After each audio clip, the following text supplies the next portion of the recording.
교회 여러분, 참 예수님, 우리 오랜만에 옆에 계신 분하고 부활 인사를 기쁘게 나눕니다. 안녕하세요. 옆에 계신 분하고 반갑습니다. 오랜만입니다. 사랑합니다. 성가대도 하세요. 성가대도 다시 한번 안녕하세요. 반갑습니다. 사랑합니다.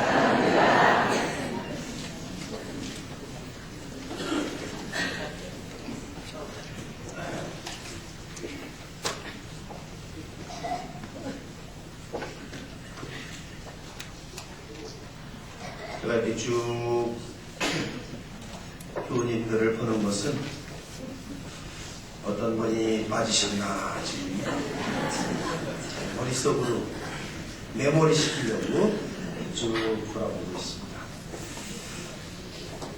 엠마오로 향하는 두 제자, 오늘 복음 말씀에 다름 아닌 우리 인생의 여정입니다. 우리는 누구나 낙담할 수가 있습니다. 고민할 수 있습니다. 실패할 수 있습니다. 또 사람들을 통해서 좌절감을 느낄 수도 있습니다. 이것이 인생사인 것입니다. 실망하고 낙향하는 두 제자는 그렇기 때문에 알고 보면은 나의 모습인 것입니다. 나의 모습. 그런데 인생은 이런 쓰라림과 좌절을 통해서 더 크고 더 넓은 생명의 길, 구원의 길, 부활의 삶을 살아갈 수 있다라고 하는 것이 오늘 성경이 제시하는 메시지인 것입니다. 엠마오의 길이라고 하는 유명한 그림이 있습니다. 렘브란트의 작품이에요. 첫째 작품은 야경이고요. 엠마오에 가는 길이라고 하는 작품은 두 번째 작품인데, 그가 사랑하던 아내를 잃은 후 인생의 살맛이 없어진 겁니다. 회의, 좌절감을 겪으면서 부활하신 주님을 체험하게 됩니다. 성당에 나가면서. 그래서 이 작품들은 암스테르담 박물관에 보관되어 있는데, 가격이 얼마쯤 됩니까? 라고 하는 그 질문에 내 아내의 죽음을 통해서 얻은 진리를 담은 그림이고, 신앙을 통한 내 영혼이 잠겨진 작품이기 때문에 그것을 가격으로 이렇게 매길 수가 없습니다 라고 하는 말을 합니다. 렘브란트는 인생의 허무와 좌절에서 주님을 만났고, 그래서 엠마오로 가는 길이라고 하는 위대한 작품을 만들 수 있었던 것입니다. 우리도요, 이러한 부활 신앙으로 살아가야 합니다. 부활 신앙이라고 하는 것은 무엇입니까? 기쁨으로 평화를 간직하면서 살아간다는 그런 것을 의미합니다. 어느 신부님이요, 재물이 많았습니다. 금이 많았고 은이 많았고 달러도 많아서 이것을 어디다 보관할까? 어떻게 하면 도둑맞지 않을까? 이렇게 고민하고 궁리하던 차에 성당에서 제일 안전한 곳이 어디냐? 감실이다. 감실에다가 돈하고 달러하고 금덩어리를 다 집어넣고 열쇠로 창창 갔습니다. 그렇게만 하면 됐는데, 그것도 또 믿었지가 않아서 뭐라고 썼느냐 하면은, 이것은 주님이 계신 곳입니다. 이렇게 써놓은 거예요. 그러면은 아무도 손을 댈 것 같지 않아서, 그런데 며칠 후 감식을 문을 여니까 이 돈이 다 사라진 겁니다. 사라지고는 그 도둑이 적어놓은 쪽지 한 장이 있었는데 뭐라고 썼느냐? 주님은 부활하시오. 이게 쓰는 계십니다. 또 그렇게 써놨다면, 모두가 부활신앙에 대한 그런 열망, 갈망에서 나온 그런 유머일 겁니다.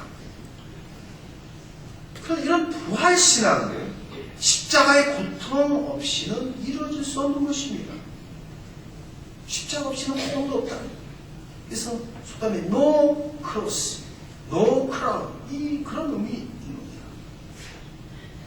꽃을 팔면서 생활을 하는 가난한 어떤 할머니가 있었습니다. 그런데 이분은 항상 얼굴에 웃음과 미소를 잃지 않는 겁니다. 생활이 어렵고 고단한데도 할머니의 그 온화한 미소와 평화 때문에 사람들은 이 할머니를 가르쳐서 행복한 할머니, 평화의 할머니, 미소의 할머니라고 부른 겁니다. 단골 손님이 한 분 계셨는데 할머니에게 얘기합니다. 할머니는 근심 걱정이 없으시죠? 늘 그렇게 미소만 짓고 사시니까요. 할머니 대답이 천만에요. 저에게도 역경이 있고 고통이 있고 잘만이 있습니다. 근데 어떻게 그렇게 기쁘게 사십니까? 할 때 저는 3일의 비밀을 알고 있기 때문입니다. 그러면서 이야기를 들려주는 거예요. 3일의 비밀이라뇨? 3일의 비밀은 제가 걱정거리나 힘든 일이 있을 때 기도하면서 3일을 기다린다라고 합니다. 이 3일의 비밀은 무덤에서 3일 만에, 사흘 만에 부활하신 예수님 때문에 갖게 된 저만의 비법이고 노하우인데요. 아무리 힘들어도 기도하면서 3일을 기다리면은 반드시 해결이 되거나 또는 상황이 반전이 된다라고 하는 겁니다. 때로는 꼭 이 숫자대로 3일이 아니더라도 주님 부활의 원리는 같다는 겁니다. 그래서 절망, 고통, 그런 십자가가 나에게 닥치더라도 이 3일의 이 믿음을 기다리고 기도하면은 반드시 생명의 열매로 끝이 납니다. 그래서 저는 늘 기쁘고 즐겁습니다.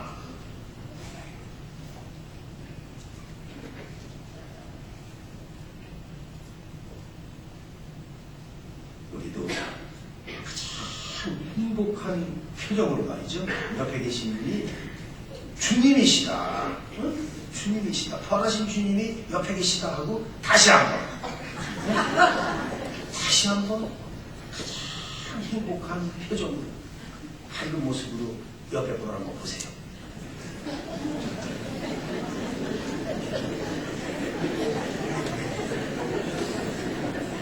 표정이 말입니다. 표정이 다음 주부터는 이미 나가겠습니다. 다음 주부터는 열심히 나와야죠. 그런 표정이죠. 어떤 사람이요, 쥐를 캄캄한 항아리에 집어 넣습니다. 근데 하루를 못 견디고 쥐가 죽습니다. 왜? 캄캄하다 보니까. 깜깜함 속에서 죽는 거예요. 그런데 이 깜깜한 항아리 속에 작은 구멍을 하나 만들었습니다. 밖에서 햇빛이 들어온 거예요. 쥐가요, 일주일이 지나도 살아있는 거예요. 빛을 본 순간 희망이 살아난 겁니다. 우리도 주님의 부활을 체험하고 기억하고 산다면 어둠이 빛으로, 슬픔이 기쁨으로, 좌절이 행복의 영적 에너지로 바뀌게 되는 것입니다. 죽음을 이긴 우리 주님 하늘나라로 개선한다. 악마의 권세 물리치고 구원하신 영혼들 데리고 찬란한 빛에 둘러싸여 강복하시며 떠나시나. 마지막 날에 심판하러 위험 중에 다시 오시리라. 아주 힘들다.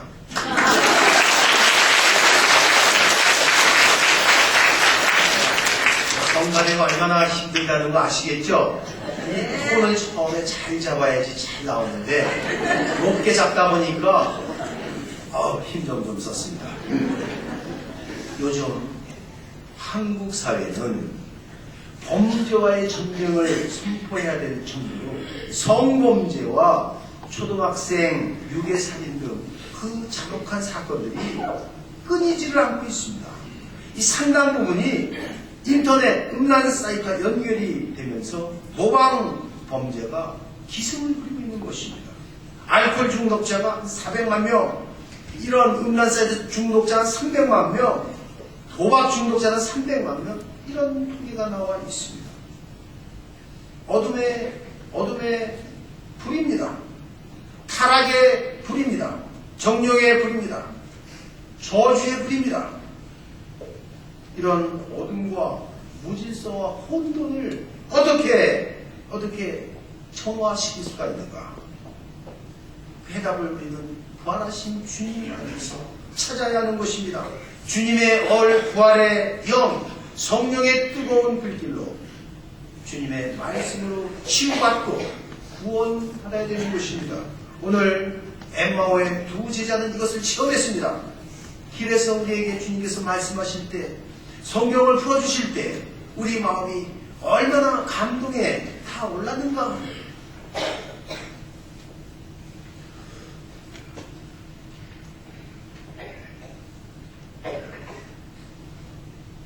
십자가 없는 구원, 부활 없다고 말씀드렸습니다.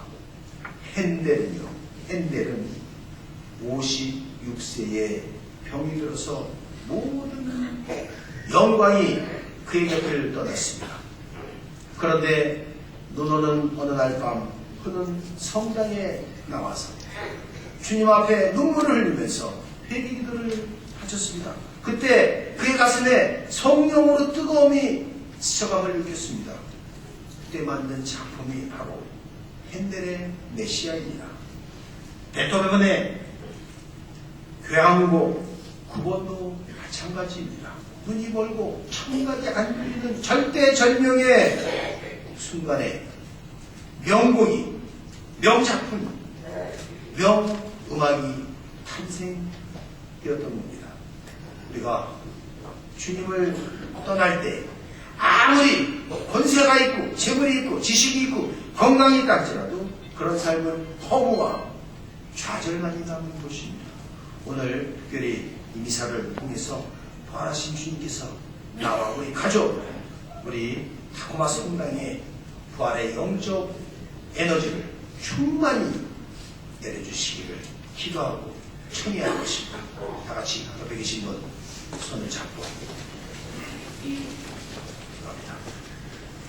주님, 저희들이 삶의 아픔과 허기를 느낄 때 부활하신 당신을 만나 뵐 수 있게 해주십시오. 엠마오로 향하는 두 제자처럼 주님, 저희와 함께 모으십시오. 청할 수 있게 해주시고 당신 말씀을 통해 더욱 부활하신 주님을 만나고 느끼며 체험할 수 있게 해주십시오. 우리 주 그리스도를 통하여 비나이다. 아멘.